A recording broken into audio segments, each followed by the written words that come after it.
Ayan, magluluto tayo ng sinigang na hipon. Ayan yung ating mga nabiling hipon, lilinisan po muna natin. Then pag okay na yung ating mga hipon, ready na natin yung ating mga ingredients. Malinis na yung ating hipon. Yan yung ating kangkong, gabi, sampalok, kamatis, sibuyas, tsaka yung ating siling pansigang. Lagyan na natin ng tubig yung ating cooking pot. Yan, isalang na po natin. Then, pwede na po nating ilagay yung ating mga ingredients.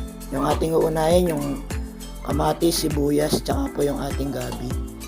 Then, sabay na rin po natin yung ating sampalok kasi palalambutin din po natin yan. And, pakuluin po natin in 5 to 10 minutes. Yan na yung ating mga pinakulong mga ingredients. Malambot na po sila. Then, pwede na po nating iahon yung ating sampalok. Kasi pipigaan po natin yan. Pakakatasin natin yan. Ayan, lagyan natin ng konting sabaw. Ayan, iahon na rin natin yung ating gabi. Kasi dudurugin natin yan. Para maging creamy po yung ating sabaw. Then, after that, pwede na natin ilagay yung ating hipon. Lutuin na po natin yan. Sabay na rin natin yung ating kangkong.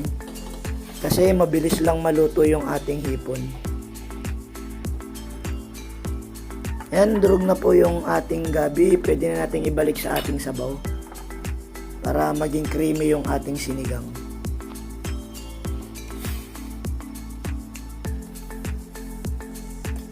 Then after that, yung ating sampalok naman. Yung ating pakakatasin. Ayan, okay na po yan. Pwede na nating ihalo yung ating pinakatas na sampalok.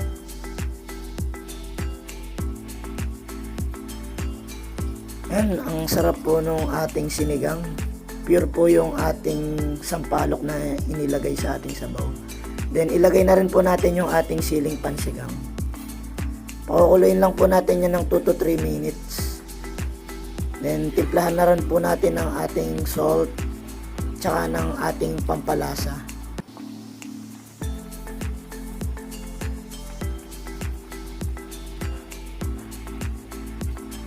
Then ng ating black brown pepper. In a seconds, maluluto na po yung ating sinigang na hipon. Ayan, done na po yung ating sinigang na hipon. Ready to serve while it's hot. Sobrang daling lutuin, napaka-special pa. Ayan na po yung ating sinigang na hipon. Happy eating sa lahat. Thank you for watching. See you next recipe. Bye!